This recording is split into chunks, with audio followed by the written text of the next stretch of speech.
Hello friends and welcome back to my YouTube channel. तो आज के इस वीडियो में हम लोग बात करने वाले हैं बीएड फर्स्ट ईयर का क्वेश्चन है ये आपका पेपर 1 का। एरिक्सन के मनोसामाजिक सिद्धांत की व्याख्या कीजिए। ये बहुत इंपॉर्टेंट क्वेश्चन है, एग्ज़ाम में कई बार पूछ लिया जाता है। ये दो तरीके से पूछा जा सकता है आपसे, दो तरीके से। पहला कि एरिक्सन के मनोसामाजिक सिद्धांत की व्याख्या कीजिए, और दूसरा एरिक्सन के सामाजिक और संवेगात्मक विकास के सिद्धांतों का वर्णन करें। तो अगर ये दोनों ही क्वेश्चन आएंगे या दोनों में चॉइस आएगी तो दोनों का जो आंसर है वो सेम ही रहेगा। तो चलिए इसको स्टार्ट करते हैं। सबसे पहले एरिक्सन कौन थे? ये जो थे प्रसिद्ध मनोवैज्ञानिक थे। इन्होंने ही सामाजिक विकास के सिद्धांत का प्रतिपादन किया, जो कि विकास का एक महत्वपूर्ण सिद्धांत माना जाता है। ठीक है, इस सिद्धांत में बालकों और वयस्कों के विकास के बारे में बात की है, और सबसे ज़्यादा बल उन्होंने विकास पर ही दिया है। एरिक्सन जो थे, अपने प्रसिद्ध सिद्धांत का विकास उन्होंने 1950 में किया था। इन्होंने इस सिद्धांत का जो विकास किया था वो एक्चुअली इनकी एक बुक थी, बाल्यकाल और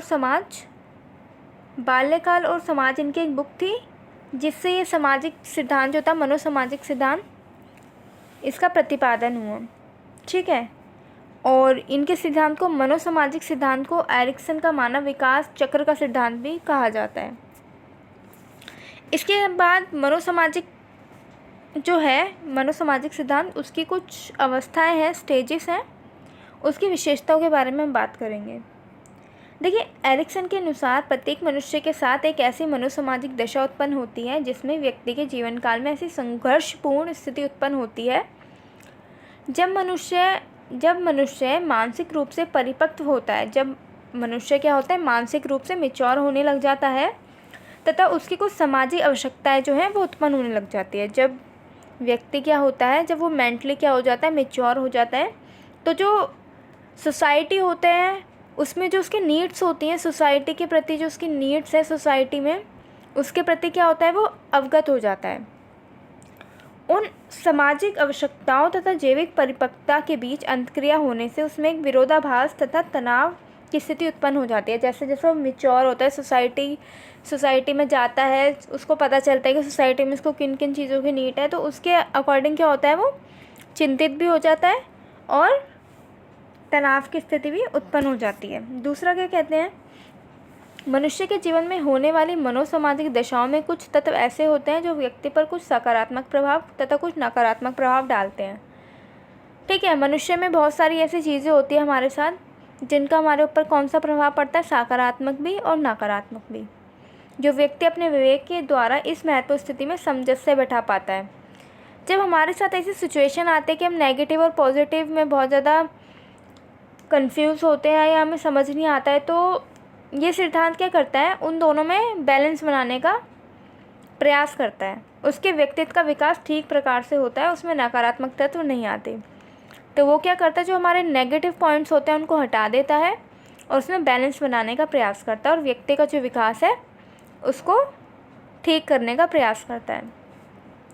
इसके बाद आपका थर्ड पॉइंट है, अगर मनुष्य इन मनोसामाजिक अवस्थाओं में उत्पन्न संद्रढ़पूर्ण स्थिति का सूझबूझ से सामना नहीं करता तो उसका मानसिक विकास क्या हो जाता है, अवरुद्ध हो जाता है, तथा वह विकास के अगले पड़ाव तक नहीं पहुंच पाता। अगर मनुष्य के साथ कोई मनोसामाजिक अवस्था उत्पन्न होती है और उसमें वो अपनी सूझबूझ के द्वारा उसको सॉल्व नहीं कर पाता, तो उससे क्या होता है, उसका जो विकास है वो रुक जाता है। ठीक है, ऐसा कौन कहते हैं, एरिक्सन ऐसा कहते हैं। इसके बाद आपका फोर्थ है, एरिक्सन के अनुसार व्यक्ति अगर अपने सामाजिक तथा व्यक्तिगत जीवन में उत्पन्न होने वाली समस्याओं को सूझबूझ से सॉल्व नहीं कर पाता, तो उसके अंदर क्या होता है, नवीन शक्ति, मतलब अगर वो अपनी मनोसामाजिक स्थिति जो है, उसकी समस्याएं वगैरह है समाज में, अगर वो उनको सॉल्व नहीं कर पाता तो उससे क्या होता है, उसका विकास रुक जाता है। और यदि वह उन समस्याओं को सॉल्व कर लेता है, उनको सुलझा लेता है, तो उसके अंदर क्या होता है, एक नई शक्ति उत्पन्न होती है, उसे एक नई शक्ति का आभास होता है। इस शक्ति को क्या कहते हैं, सदाचार कहते हैं। तो ठीक है, एरिक्सन के कौन कौन से मनोसामाजिक अवस्थाओं की विशेषता, एक तो ये कि यदि मनुष्य में सामाजिक सूझबूझ से अगर वो सोचेगा तो उसका क्या होगा, विवेक जो है, विकास होगा विवेक का, और समस्या को सॉल्व कर पाएगा वो। उसके जो नकारात्मक और सकारात्मक पॉइंट्स होते हैं उसमें सामंजस्य बिठाने का काम करता है ये सिद्धांत। ठीक है, इसके बाद क्या है, सिद्धांत की व्याख्या की गई है। अब इसमें देखिए, आप अगर एग्ज़ाम में ये हेडलाइन जो ये है लिखेंगे ना तो इसके भी मार्क्स मिलते हैं, तो ये डालना बहुत ज़रूरी है। ठीक है, एरिक्सन ने अपने सिद्धांत में इस बात पर बल दिया कि सभी मनुष्य का व्यक्तित्व तथा व्यवहार केवल उसके जन्म से नहीं होता, बल्कि जन्म के बाद उसके वातावरण और परिस्थितियों से भी प्रभावित होता है। हम सभी जानते हैं कि हमारा जो विकास है वो शुरू हो जाता है जब हम अपनी माँ के गर्भ में होते हैं, लेकिन धीरे धीरे जब हम इस समाज में आते हैं, इस वातावरण में मिलते हैं, तो इससे भी हम बहुत ज़्यादा प्रभावित होते हैं। एरिक्सन ने अपने मनोवैज्ञानिक सिद्धांत में मनुष्य की आयु के 8 अवस्थाओं का वर्णन किया है। तो एरिक्सन ने अपनी मनोवैज्ञानिक सिद्धांत में कितनी अवस्थाओं का वर्णन किया है? 8 अवस्थाओं का, जो मन और समाज के संबंध में मानव व्यवहार का अध्ययन कराती है। जो ह्यूमन बिहेव है उसके बारे में हमको स्टडी कराती है। ठीक है, एरिक्सन के अनुसार मनुष्य के व्यक्तित्व का विकास कई अवस्थाओं से होकर गुजरता है तथा ये अवस्थाएं पहले से निर्धारित होती हैं तथा सार्वभौमिक होती है।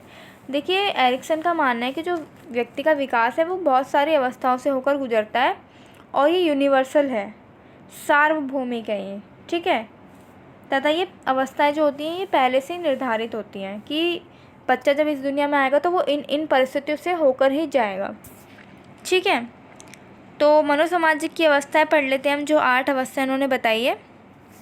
चलिए तो स्टार्ट करते हैं। पहली क्या है, मनोसामाजिक अवस्थाओं के प्रकार में हमारी है विश्वास बनाम अविश्वास, ट्रस्ट वैस मिसट्रस्ट। एरिक्सन की कुछ अवस्थाओं का वर्णन फ्राइड द्वारा बताई गई मनोविश्लेषण अवस्थाओं पर आधारित है। एरिक्सन द्वारा प्रतिपादित यह प्रथम अवस्था भी फ्राइड की मनोलैंगिक विकास की अवस्था के समान प्रतीत होती है। ठीक है, एरिक्सन के अनुसार बालकों में इस अवस्था में क्या होता है, विश्वास की भावना का विकास होता है तथा यह विश्वास माता पिता के प्रति, परिवार के प्रति, अन्य सदस्य जो होते हैं परिवार के उनके प्रति होता है। परंतु इस विश्वास के साथ उसमें थोड़ा अविश्वास भी होना चाहिए।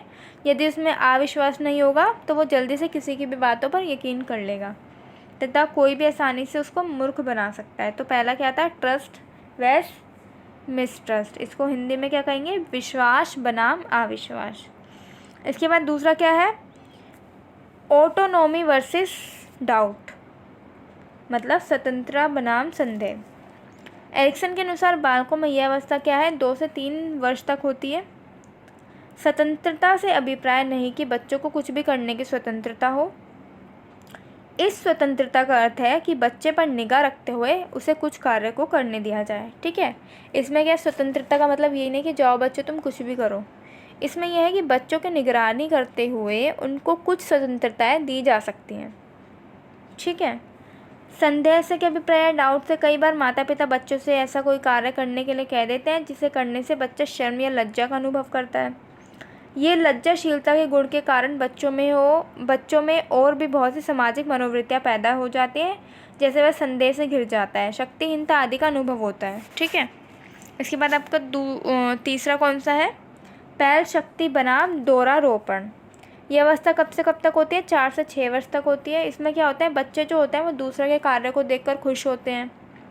बच्चे अपने वातावरण, समाज में सक्रिय रहने तथा कार्यों में पहल करने का गुण सीख जाते हैं। वो क्या करते हैं, अपने वातावरण, समाज के प्रति क्या होते हैं, एक्टिव हो जाते हैं, कार्यों में पहल करने का गुण आ जाता है उनमें। वो कहते हैं कि मैं करूँगी, मैं करूँगी, मैं करूँगा, इस प्रकार से। यदि बालकों में हीनता की भावना उत्पन्न हो जाती है तो वह खुद को भी खुलकर व्यक्त नहीं कर पाते। इस अवस्था में क्या होता है, यदि बच्चों में हीनता की भावना उत्पन्न होती है तो वो खुलकर उस बात को व्यक्त नहीं करते। एरिक्सन के अनुसार जब बच्चों में ये दोषिता का भाव आ जाता है तो बालकों में अनेक मनोविकार पैदा हो जाते हैं। यदि बच्चा इस स्थिति में उभरकर पहल शक्ति बना लेता है तो उसमें एक मनोसामाजिक शक्ति की उत्पत्ति हो जाती है। इसके बाद आपका 4th है परिश्रम बनाम हीनता। एरिक्सन के अनुसार बालकों में यह अवस्था कब से कब तक होती है, 7 से 12 वर्ष तक होती है। इस अवस्था में बालक नियमित रूप से शिक्षा ग्रहण करता है। इस अवस्था में बच्चों में तर्क शक्ति का विकास होता है, सोचने की जो क्षमता होती है उसका विकास होता है, चिंतन करने लग जाते हैं, वो रीजनिंग वगैरह लगाते हैं इसमें। बालक जब स्कूलों में विभिन्न प्रकार के कला कौशलों को सीखते हैं तो उसके परिश्रम तथा लगन की भावना उत्पन्न होती है। इसमें क्या होता है, बच्चे जो होते हैं स्कूल में जो एक्टिविटीज़ वगैरह होती है, कौशल वगैरह सिखाया जाता है, उसमें हिस्सा लेते हैं और अपना पार्टिसिपेट करते हैं उसमें। परंतु एक स्थिति ऐसी आती है कि बालक किसी विशेष कार्य विषय को सीखने में असमर्थ होते हैं, तो उनमें क्या होती है, हीनता की भावना आ जाती है। 5th है आपका अहम बनाम भूमिका संभ्रांति। ये कितने से कितने वर्ष तक होती है, 12 से 19 वर्ष तक होती है। इस अवस्था में क्या होता है, किशोर में खुद को पहचानने का भाव उत्पन्न होता है। वो सकारात्मक अवस्था है जिसमें एक पहचान संभ्रांति उत्पन्न हो जाती है जो कि नकारात्मक प्रभाव डालती है। इस अवस्था में किशोर तथा किशोरी अपनी खुद की पहचान को लेकर चिंतित होती हैं। इस अवस्था में किशोरों में लैंगिक शक्ति जागृत हो जाती है। इस अवस्था में किशोर अपने आसपास के वातावरण तथा समाज में जुड़ने में कठिनाई महसूस करते हैं। इस अवस्था में किशोर लड़के व लड़कियों में उद्देश्यहीनता की भावना साफ दिखाई देती है। इसके बाद आपका नेक्स्ट क्या है, 6 घनिष्ठता बनाम विलगाव। एरिक्सन के अनुसार ये कितने से कितने तक होती है, एज तक 20 से 30 वर्ष तक होती है ये। इस अवस्था में व्यक्ति का वैवाहिक परिवार शुरू हो जाता है। ठीक है, व्यक्ति अपने आप को किसी न किसी रोजगार या व्यवसाय में लगाकर अपने परिवार का भरण पोषण करने में सक्षम हो जाता है इसमें। इस अवस्था में व्यक्ति स्वयं के प्रति भी सजग होता है और अपनी सही पहचान तथा स्वस्थ विचारों तथा व्यवहारों का निर्माण करता है।